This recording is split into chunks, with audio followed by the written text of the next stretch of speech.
was a time when Nigeria's currency was stronger than the US dollar. In the 1960s and early 1970s, the Nigerian NAIRA was one of the most powerful currencies in the world. You ask yourself, how did Nigeria get to this point? Not just Nigeria, other African countries, except countries in Africa that are using CFA, the French currency. A lot of the countries in Africa, from Nigeria, which is the giant of Africa, the sleeping giant, to Angola, to Libya, to Egypt. By the way, some people think that Africa is just a country. So just to correct that impression, Africa is a continent with over 54 countries. Today, like I was saying, you need over 8,500 Naira in exchange for $1. You can see that this is crazy. What are we going from here? Or where are we going from here? Some time ago, I can't remember, but I know that I may not know the year that this song was published by Sonny Okosu. Which way, Nigeria? People are dying of starvation in Nigeria. A lot of things have gone so wrong in Nigeria. So let's look at some of the government policies that came into play to downplay Naira. Government shifted focus away from agriculture to rely heavily on crude oil.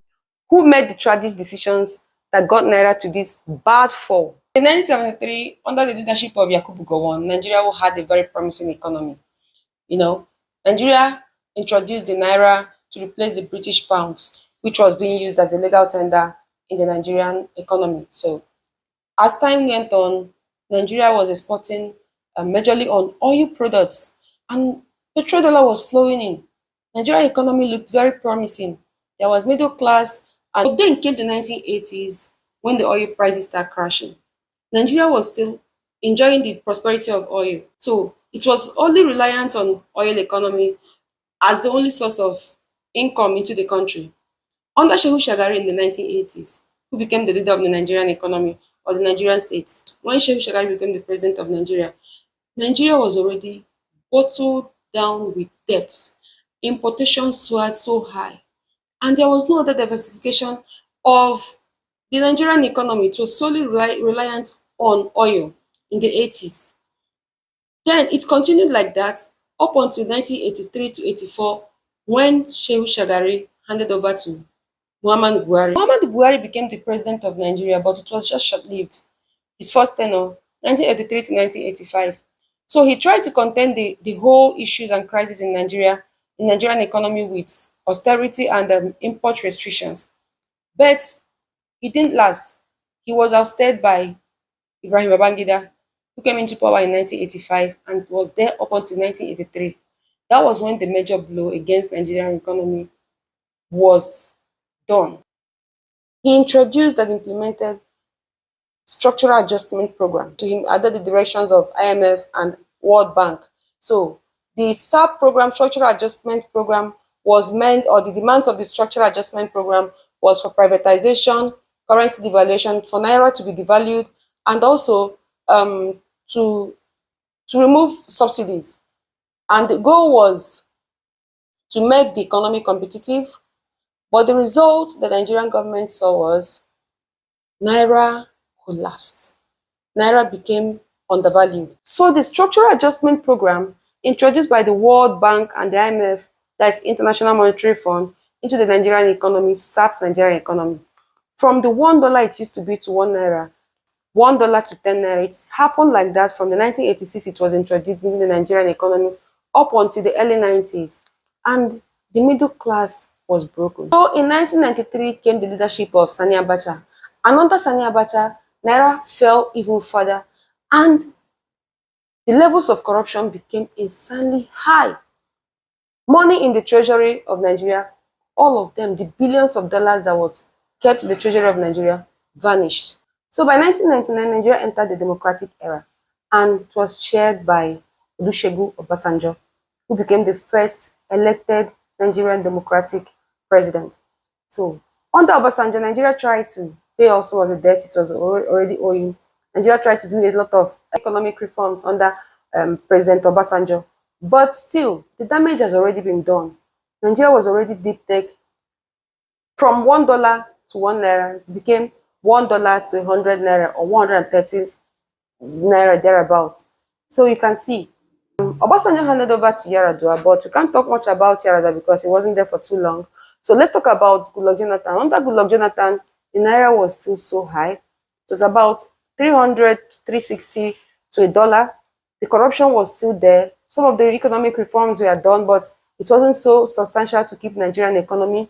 So a lot of massive insecurity. Boko Haram was introduced into the government of or into Nigeria to destabilize the economy and to destabilize Nigerian political peace. From 2015 to 2023, came back President Muhammadu Buhari. He allowed for the flow of Naira and dollar exchange rates from official to black market, even to parallel. You can just buy from anywhere and exchange at any rate. But what did that do? It made the confidence of investors to flee. And the investors left the countries in quantity. The masses, they left the economy of the Nigeria not to invest anymore. They refused, foreign investors refused to invest in Nigerian economy. Could that be that this economic policy brought in by Muhammadu Buhari was just to favor a set of people in the Nigerian economy? We don't know, but that affected Nigerian economy even more.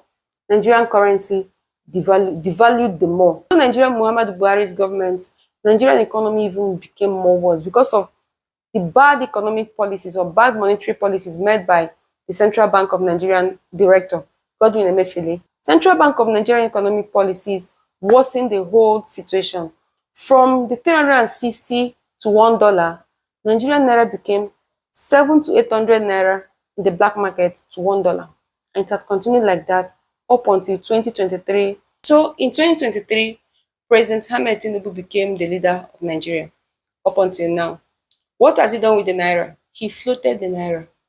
President Tinubu floated the naira without having enough dollar in the treasury of Nigeria to balance up whatever that will come up as a result of this floating. And there is not enough industries to keep the Nigerian economy going.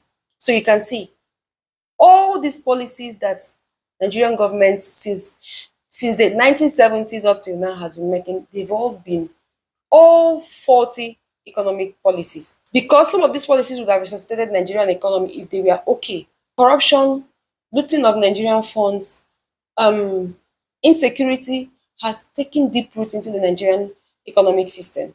Some of these are more some of the reasons why Nigerian naira is down to where it is. It's almost dead. It's even worse off now because the head of Nigerian government is not even functional. Nigerians are starving because agriculture has been stunted because of insecurity. People no longer go to farm. It wasn't this bad because before now, people can go to farm, not minding whatever that is happening in the economy, farm and come back home and eat their food. But now, because people are afraid for their life going to farms to farm, more and more people are dying of hunger than what the valuation of naira or bad economy is doing to the Nigerians. Let me know what your thoughts are on this. Let's keep it alive. Comment on the comment sections and let me know what you think about this. Thank you. Consider subscribing and give a like and a thumbs up. See you in my next video.